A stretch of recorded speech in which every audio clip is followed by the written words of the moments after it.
À la fin du mois, le salaire va tomber. Beaucoup vont découvrir ce qu'ils vont réellement toucher après prélèvement à la source. 60% du crédit d'impôt sera versé le 15 janvier. On peut, à partir d'aujourd'hui, modifier son taux de prélèvement ou son régime fiscal en cas de changement matrimonial, par exemple.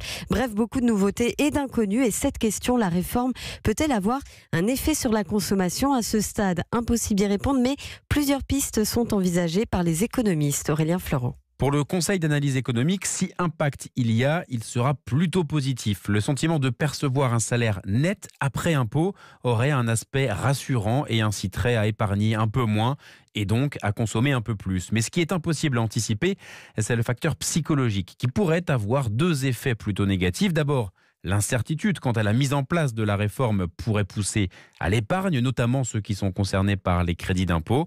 Et puis, selon les psychologues qui travaillent sur les comportements de consommation, comme le rappelle l'économiste Philippe Moati, cette impression tenace que l'on touchera moins chaque mois. Nous risquons de mal vivre la réduction des recettes, plus mal que nous vivons la dépense de l'impôt. Donc de ce point de vue-là, alors que les montants sont strictement équivalents, d'un strict point de vue psychologique, on peut imaginer que ça va donner un sentiment d'appauvrissement à un certain nombre de ménages, ce qui pourrait les conduire à consommer moins. Philippe Moati n'imagine pas pour autant un effet profond et durable comme lors du passage à l'euro. L'économiste rappelle qu'avec le prélèvement à la source, nous paierons nos impôts sur ce que l'on gagne vraiment, ce qui rendra moins douloureuse une forte perte de revenus d'une année sur l'autre, comme par exemple l'année qui suit un départ à la retraite. Aurélien Fleureau pour Europe 1.